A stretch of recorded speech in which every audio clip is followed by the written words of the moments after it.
To continue our discussion on program planning, we're going to talk about program theory and specifically about logic models. At this point, you have defined the problem, created a problem model, and conducted a needs assessment. Now you know what the problem in your community is and what it needs to be solved. After that, you have identified a goal and outcome objectives that are statements about what you want to accomplish as a result of your program. After that, you found an intervention, hopefully an evidence-based intervention, to achieve your outcome objectives. Now it's time to design and explain the program theory to funders. So why do we do this? Well, you have identified the problem and you've determined what is needed in the community. You have identified an intervention that you want to implement. Now you're putting all the pieces together into an explanation of why you think the program will work and how it will work. We are doing this so that we can convince funders and other stakeholders about the importance of our program. In other words, you need to explain the logic of how your program will solve the problem and why it is a solution for that problem. So how do you explain your program to somebody? How do you explain the theory of why it will solve a community problem? Well, an effective way to do that is through logic models. So funders want to see a summary of what you're going to do with the money they will give you. So they have been requiring increasingly logic models as part of program plans. And these logic models are graphic representations of how and why a program will work. According to the Kellogg Foundation, in a very, very popular publication they did on logic models, they define a logic model as a systematic and visual way to present and share your understanding of the relationships among the resources you have to operate your program, the activities you plan, and the changes and results you hope to achieve. It's putting all these pieces together. The most basic logic model is a picture of how you believe your program will work. Right? And it uses words and graphics to describe sequences of activities or of thought to bring about change and how these activities are linked to the results the program is expected to achieve. So when we read the logic model from left to right, or following the direction of the graph, they describe the program basics over time, from the planning through the results. Right? And they have embedded statements of, if this happens, then this is the result we hope to achieve. So the purpose of a logic model, as I mentioned before, is to provide stakeholders with a roadmap describing the sequence of related events connecting the need, right, for the planned program, like the problem, to the program's desired results. A logic model brings program concepts and dreams to life. It is a picture, it is a roadmap of why and how our program will work to solve a community problem. So in program design and planning, a logic model serves as a planning tool, right? It puts all the pieces together to have a coherent explanation of how and why your program will work. Logic models also can help craft the structure and organization for program design. And also they're a cornerstone of evaluation because they explain evaluators what the program was intended to do and how it was intended to be implemented and how it was intended to achieve the outcomes. So thinking about a program in logic model terms forces you to think with clarity and specificity that you need for success. And it's often demanded by funders, right? And your community. So in the basic logic model, you will have an inventory of what you have and what you need to operate your program. And you will make a strong case for how and why your program will produce your desired results. And it will give you a method of program management and assessment. Right? That's why logic models are an essential part of today's program plan. So there are several types of logic models or different model approaches, right? There can be the theory approach model, which is a conceptual model of what is the theory of the program, how the program is connected to the problem. The outcome approach model that describes how you will go from resources to achieving an outcome. There is an activities approach model, which describes specifically every activity that will go and how it's related to the outcome. And there's also a blend of activities, outcomes, and theory models. In this course, we will discuss two, the theory approach and the outcome approach. So let's get to the theory approach model first. Theory approach logic models emphasize the theory of change that has influenced the design and plan for the program. These logic models provide rich explanation of the reasons for beginning to explore an idea for a given program. Sometimes they have additional parts by specifying the problem or issue addressed by the program. They describe the reasons for selecting certain types of solutions and connect proven strategies to potential activities and other assumptions. The planners hold that will make the program a successful program. So these models illustrate how and why you think the program will work. They are built for the big picture kinds of thoughts and ideas that went into conceptualizing your program. Right? So these logic models explain why there is a need of a program and why you think in general the program is needed and to solve the problem, and how it connects to the problem and the resources in the community. So the focus on theory approach models is on the problem or issue and the reasons for proposing a solution. Right? The theory logic model is broad and it's about big ideas, not very specific. It's laying out the theory of why a program is needed and what is needed for that program to achieve the desired outcome. This is an example of a theory approach logic model. Right? In it, you will see at the center, you have the problem statement. Right? That's at the center of the whole logic model. It's the most important piece. To the left of the problem, you have influential factors. These are coming directly from your problem model. Right? These are the risk factors and the protective factors that have an impact on your problem. Below the problem statement is the community needs and assets. This is the results of the needs assessment. Right? This part tells you exactly what parts you are missing from the problem model identified risk and protective factors. So the problem, the community needs, and the influential factors, that's a description of your problem model, like we did in the first stage of program planning. But now you're integrating the strategies at the top.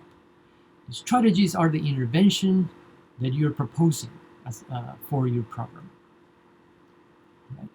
Now, what you have to observe here is that relationship between the strategies and the influential factors, right? The strategies have to be connected to contributing factors to the problem, right? Otherwise, you're not going to solve the problem. So this is forcing you to think and to show that the strategies or the interventions are directly related to those influential factors. Now, if you follow the arrow from strategies and the relationship to influential factors and how they are causing the problem, right? Then if you go to the right, you will see that if the intervention is successful, you will get to your desired results. And your desired results are those outcome objectives that you proposed in stage 3 of program planning. Now, you also have another box that is important here, which is called the assumptions. The assumptions about what needs to take place to guarantee the implementation success, right? What has to go right for the strategies to really impact the influential factors and to really address the problem and get to the desired results? What can go wrong and what has to go right for this to happen? So this logic model, if you present it to a funder, they should be able to see exactly what your thinking is, from problem to strategies to desired outcomes, and what is it that you think has to go right for this to be a successful program. So, in other words, the problem part, which is the focus of this theory approach, logic models, right? It's coming from your problem statement, right? So it is the heart of your program theory. That's why I said that the problem definition stage is the most important part, because it lays out the theory of your program. Your theory of change logic model will be built upon this problem statement. So in the center box, you have to put the problem statement correctly specified, as we discussed before. The box below corresponds to the community assets, right? And what it needs. This comes from the results of your needs assessment that looked in detail at what was the state of this, of the protective factors and the risk factors influencing the problem and who the problem is affecting, and also what resources are already in place to address these contributing factors.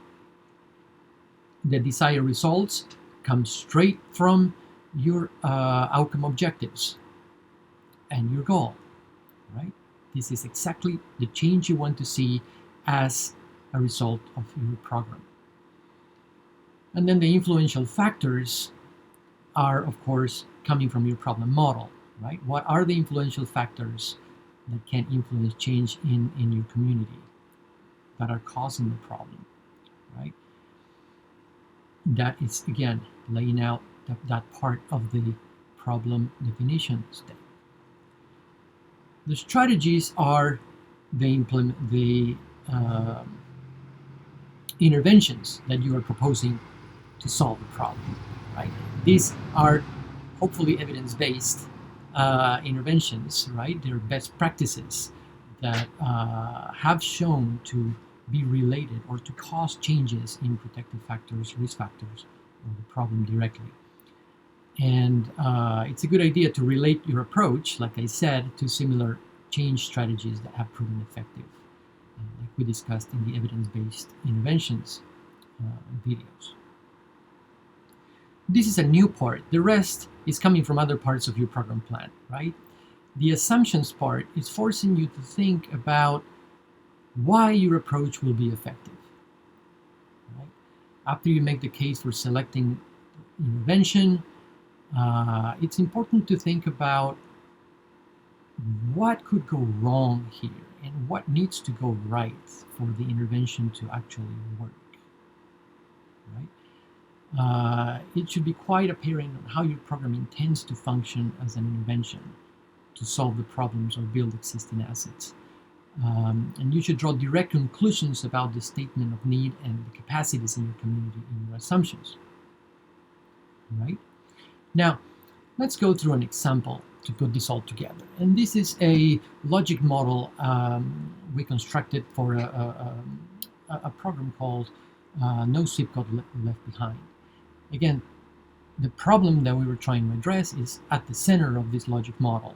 The recidivism rate for individuals with mental health disorders in Monterey County is too high. We studied this problem and we identified several risk factors for recidivism and protective factors for recidivism for this population, right? That's on the box on the left. We found that substance use disorders, criminal history, in clinical history are very strong risk factors for individuals going back to jail after they get released. Now, successful SUD and mental health treatment, that is a protective factor. Individuals that go through treatment and are successful in that treatment are less likely to come back to jail. Also, the presence of outpatient support programs, when they are present and when individuals go through them, they're less likely to go to and back in prison. And also diversion programs that keep these individuals sort of separated from the criminal justice system also tend to help for individuals not returning to prison or jail. So this is all in the literature. Our community needs assessment to look exactly what the state of all these factors was in our community. We found there was limited SUD treatment in a large part of the county. There was no jail diversion programs. There was limited mental health treatment in certain areas of the county. There are no professionals operating mental health professionals operating in many parts of the county. And there's large proportion of population that has not access to any services because of their undocumented status. So this is the problem. The strategies were to implement outreach, to provide inpatient services, implement new outpatient services, new diversion programs, and implement case management and therapy services. So all of these interventions are evidence-based, and they are coming, that we think, to solve the problem through those protective factors and those community needs, because the desired results are to increase access, to reduce the severity in crime and frequency of crimes, and that came from our outcome objectives. Now, in the assumptions box, you will see that we thought that the program will work, but it needs to actually reach the population that is intending to reach. And also, in order to work, we need the buy-in from stakeholders, like, for example, police departments and law enforcement agencies that will embrace these diversion approaches. So we laid out our assumptions of what had to go right in order for our strategies to get to our desired results. Now, in this picture, if you study it carefully, you have all the pieces that describe how our program will work, what is the idea behind it, and why we need to implement the program. So that is a theory, approach, logic model. And the funders saw this, and they immediately know what the thinking behind our strategies and the need for those strategies in the community was. So, in summary, you need to explain how your program will solve a problem to funders and to stakeholders. Logic models are a way to create a roadmap, and they explain why and how the program actually works. And the theory approach, logic models, focus on the problem, like we discussed in this video. The theory approach, logic models explain how the intervention relates to the outcomes, needs, contributing factors, and the assumptions behind the effectiveness of the program. In the next video, we'll discuss outcome approach logic models. I'll see you then. Thanks for watching.